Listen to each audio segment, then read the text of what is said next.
It's quite nice and rigid, but not as rigid. It's kind of Christmas themed. As you can see, on one side it's red, and then on the inside it's green with stars on, red with Christmas trees, and a pattern on it to make it look nicer. So that's what I've gone for. But anyway.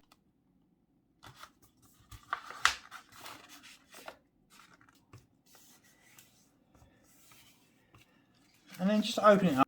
And next step is turn it so one of the points is facing. And then what you want to do is you want to bring this edge into the middle. And score it down.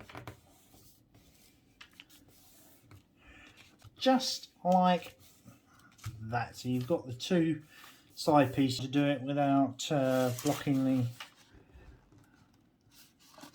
Score it down. And then again,